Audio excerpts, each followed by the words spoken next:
Hello, everybody, and welcome to Traditions Going Vertical podcast. I'm Mike Greenlay alongside Erik Hendrikson again, and it's our pleasure to bring in Brad Johnson. He's a senior partner of Tradition Wealth Management, and today we're going to discuss Tradition Pass It On, among other things. They're a locally focused charitable initiative, and Brad, I know you like to spearhead a lot of the things for Tradition Pass It On, and why don't we kind of give a quick overview of what it does and what are some of the things that they like to focus on?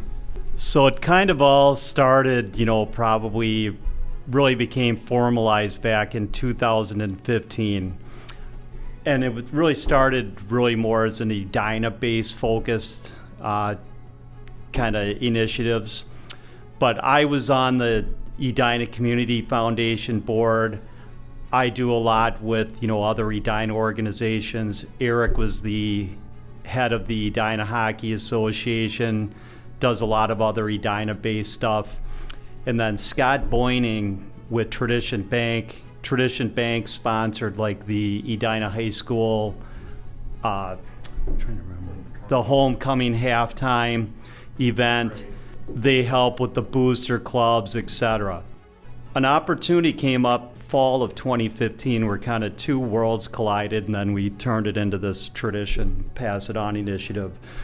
One was as I had met a local artist named Jill Emmer, and she was a stay-at-home mom at the time, but she takes these really cool Instagram pictures. So her friends kept saying, "Hey Jill, you take really amazing pictures. You should turn your Instagram from being private to public." All of a sudden, in an instant, she had 100,000 following on Instagram. So I was kind of fascinated just with her photography, and we just got to chit-chatting, and we turned it into kind of the first things we did called Art of Edina, where we do galleries at Braemar, Southdale, and Galleria. Then about the same time, a friend of ours, Bruce Carlson, who was the head of the Edina Historical Society, was doing a program on the history of Edina hockey. It was the 65th year. They were doing, a thing over at the Edina Historical Society. So anyway, at the time then, Tradition Mortgage and Tradition Bank were one of the title sponsors of the History of Hockey program. So the whole we stole then the Bruce Carlson's tagline, because he was calling it kind of this pass it on thing. And then Erik really was the one that was like, "Hey, that really sounds great, tradition," and then pass it on. Yeah, it was kind of fun to see that tagline come about when Bruce first mentioned that. I'm like, oh, we're using that. It's got the word tradition in it. But really, to just talk about Brad a little bit, Brad being one of the partners of Tradition Wealth Management, his focus on the community. Not only does he do obviously a great job with his clients, but he pours a lot of his own money and time back into supporting the community. And Brad grew up and went to school in Edina and lives here now with his family. But to see the pride and the support that he puts in back into the community is great. And I grew up south of the river in Burnsville, and maybe we didn't have the greatest feelings towards Edina at the time. It was mostly related to sports we played in, particularly hockey. But having lived in Edina myself now for 21 years, it's an amazing community, and its ability to regenerate and people coming back that grew up here and choose to come back, even if they've left for a while. They come back when they have families and they raise their kids here, and it's a pretty amazing place. And I feel very blessed to have had an opportunity to raise my kids here and my family and base my business out of here as well too, and the support that I've received from the community to help make my business and the Tradition company's various businesses successful. So to basically pass it on and reinvest is great. So that's kind of the tagline, Tradition Pass It On. We took Bruce Carlson's hockey history deal and we just kind of broadened it, say let's pass on our good fortune back into the community at various different levels. And Brad's support of these art galleries, which are local artists that submit these various photographs to Jill, and then being able to showcase them in these little community galleries, just the excitement that people have associated with it, and for us to support something that's more arts-based, I thought was really a neat deal. So tip of the cap to Brad for being the instigator of that whole piece, and just excited to see it. Now it's been several years, it continues to evolve, and we're excited to continue to see new ideas come in. So, Brad, I've talked to you plenty about some of the initiatives that you were wanting to do. Obviously, we preface everything these days by saying, well, the pandemic does this and that, but you had a lot of ideas, a lot of plans, a lot of things that were going to happen.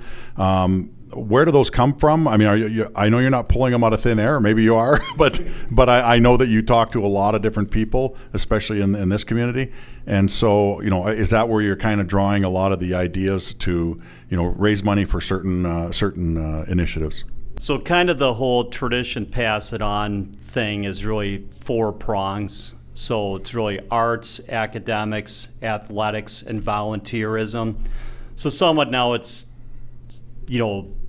kind of spread out, beyond Edina, but just we love to give back, again, the arts piece, again, these art galleries, the athletics, again, Tradition Companies as a whole, does a lot in regards to athletic sponsorship. The whole hockey thing is now spread, throughout, the entire, state in some respects. Academics, obviously, that's really important, so that's been really cool. We give a scholarship to 3 different Edina seniors every year. Erik's been really helpful with the Edina robotics program, just other academic related things. And volunteerism, that's really the cornerstone of Tradition Companies as a whole.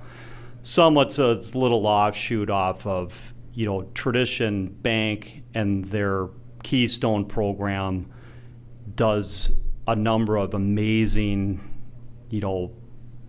giving back, but also the volunteer component of it. So these kind of ideas just bubble to the surface every so often, and then I try and just climb aboard and help out where we can. Yeah, you mentioned the Keystone Program, which the bank actually takes 10% of their net profit annually and reinvest that back into various charitable activities, both local, regional, and national, and I guess even global. They're doing some stuff in different countries for some impoverished nations. I know they've done mission trips where they've gone in and they've built housing and done other things. So it's pretty amazing. And Brad just is kind of a living example of what we're trying to be all about. Tip Ennebeck, kind of the original founder of Tradition Companies. I mean, he's always talked about how the key to being successful, and if you want to accumulate, you need to give back as well too. And he says that if you want to get, you better give. And I think that's very true. I think having that servant mindset helps you make good decisions every single day and for the right reasons, and take care of your clients and not go down the slippery slope of greed in a lot of cases.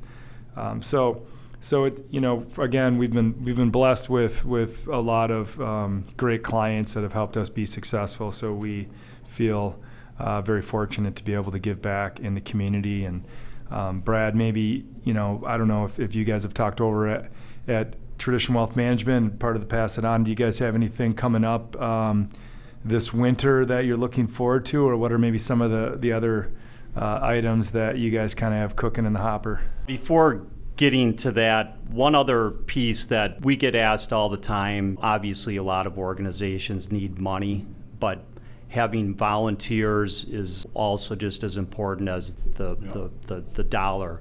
Another big thing is just, again, the volunteer component of all this. As far as it's kind of a bummer, we had a lot of this stuff cooking with gas, and then the pandemic hit. So we're really somewhat looking to revive a couple of these things. So the art galleries primarily were Braemar, so that way would flip over twice a year, where it'd be, people in the community would take pictures, and then we would put the art galleries up at Braemar. Probably the last one we did was actually probably February of 2020, before things shut down. So I'd envision hopefully reviving, a gallery at Braemar sooner than later. Southdale, that was really a fun one. That it's too bad that the pandemic kind of shut down, retail malls and whatnot for a while there. But there it was really fun where we would partner with a charity and a local school. And so a couple examples are like Pinky Swear Foundation. We did a really cool art gallery in which then the younger Edina football organization did these taking pictures of Pinky Swear, and then Jill made this amazing mural. Then another really neat one was Scott and Katie Taylor, Abby's Hope organization, the 10-year anniversary of Abby Taylor's unfortunate accident. We partnered with, at the time, she was in second grade at Concord Elementary School, and did a really neat dragonfly.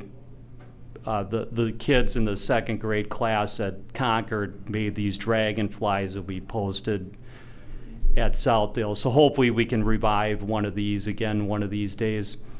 Then the Galleria ones are kind of more specialty things. Like when Galleria built that new wing, I think it was probably 2017 or 18, instead of a Galleria just having blank white walls of, when the construction was going up, we did these picture walls. And I know Galleria was really excited about the how those all turned out. So hopefully, again, we can revive something in regards to some of these, galleries around town. Yeah, one thing I should mention as part of the Tradition Pass It On initiative, we just had a fun meeting last week with the Edina Historical Society. And again, as I'd mentioned before, for me, having kind of moved into Edina as a newcomer, I was just really kind of learning about the history of the city and just all the great things that have gone on and over time. I mean, Southdale, first indoor mall in the country, as a matter of fact, among other things. But the Historical Society is doing kind of a pictorial history of kind of the growth of Edina and development of Edina, and also talking about the Edina schools and kind of showcasing the classes over the years. And this goes back, Edina was one of the first settlements in the state of Minnesota, and just, schools in the mid 1800s. That's how far it goes back. Graduating classes of Edina, 1850.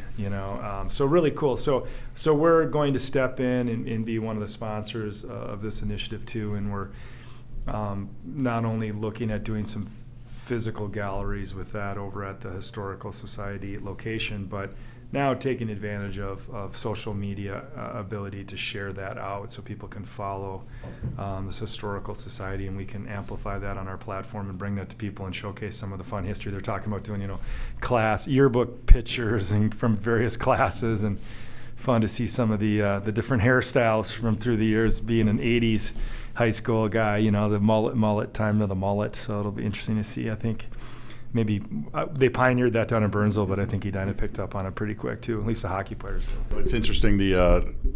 This pandemic has pushed people in a lot of different directions. Some of them actually, positive, because it's made them think of other ways of doing things.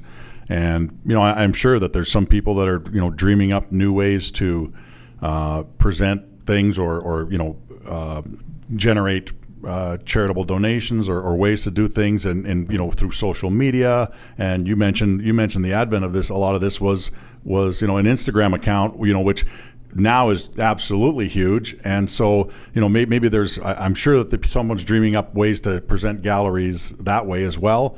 And is there anything else? Is there anything that kind of jumps out at you about any of these groups that maybe the pandemic's kind of pushed them in directions that actually could be helpful once all of this stuff is kind of done? So another thing that just during the pandemic, and hopefully moving forward, a lot of this is also, again, I mentioned about, there's more to it than just giving money to organizations. That through social media, you do, great video work, Jill, who was doing, the art galleries, Tracy, who does my personal, like, social media stuff. We also do a lot of what I call these spotlight pieces, where primarily Tracy will craft these, stories, and we can help amplify their messaging through then Tracy writing these spotlight pieces, and then we can post them out on our social media sites. So then they also have something that might be a neat living piece that they can put on their website or their own social media platforms. You bring up a good point, Brad. I've talked to Mike about this in the past, but I kind of describe it as picture frames. We've, with the tradition companies having, 8 different operating companies out there, and with many of them their own social media platforms, but collectively there's a pretty big footprint there. And with our focus on supporting these great charities that we have, it's not just about giving them our money or our time, but also is there ways that we can create better exposure for them out there in the general public, so other people will see what they have going on and feel compelled to get involved just like we have. So kind of using our social media footprint and kind of putting these picture frames around these various charities, using the tradition, picture frame, push out information on these various charities, tell the stories, let other people engage, and hopefully, again, amplify, as you mentioned, what's going on. So it's pretty cool. You've done a great job with your, personal social media assistant, Tracy, and doing the tradition Pass It On, and Mike, you as well, using the tradition company's site. So, that's something that I think on a broader scale, we're excited to continue to do that. And then we've talked about maybe having a spotlight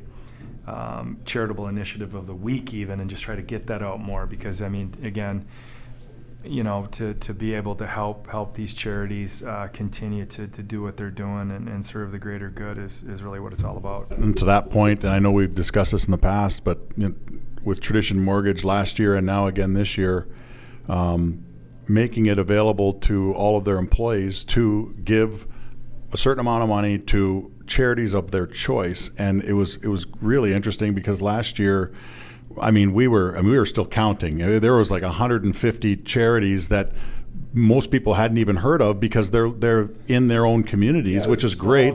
Yeah, small. Yeah, it could be a some kind of a shelter or a food bank or different, or maybe just a youth kind of a youth center or something like that, or part of a church group, and you wouldn't have ever heard of these. And all of a sudden they became, on the forefront of somebody giving them significant money because someone's in that community or someone's touched a little bit by that. So I love that idea. And to your point earlier when you're talking about Tip Ennebeck, I love that he always says, it's funny, the more I give, the more I get. And so most people would think the reverse, right? But he says the more I give, the more I get, and so that's maybe a philosophy that we could all kind of lean on. Yeah, and I think when he says get, it's not just that you get back monetarily, but you get back in just overall sense of purpose and just happiness for knowing that you're contributing to the greater good, and that is very powerful. Indeed, and that's what we try to keep that essence as we go forward. But it is a fun time of year because we are doing the charitable giving again, kind of through our employees, and again we allocate a certain amount of money that they get to direct. And it is the vast majority of charities are very small, and they're operating in small footprints in communities, and they don't get a lot of exposure. So they don't have access to the funding sources like some of these huge charities have. And nothing against those huge charities, but there's a lot of administrative overhead and other things there, and again, there's not a lot of control with that. But in these very small community, every dollar that you're giving them basically is going to, help people out. So it's really amazing to see that good being served out there, and seeing our staff get super excited about it. They're more excited about that than you could give them a year-end gift, material things for them to keep personally, but to be able to say, hey, here, take X amount of dollars and find some good charities. It's like to see their eyes light up, and it just again makes me proud that we have the team members that we do, and just again feel very blessed. Well, gentlemen, I would say keep up the great work because there's obviously a lot of need out there. Brad, appreciate your time, and we'll definitely jump on board whenever there's some more Tradition Pass It On initiatives. We love the thought process because you're always coming up with just wild things. I mean, we were going to have a lemonade stand in the lobby out here, so just stuff like that. Hopefully, yeah, yeah. So I mean, just those types of things, are unique, and that's what makes them fun. Erik, thanks again for joining me here, and again, continue to be generous because there's certainly a need out there. I guess it can be summed up by saying tradition, pass it on. Thanks, gentlemen.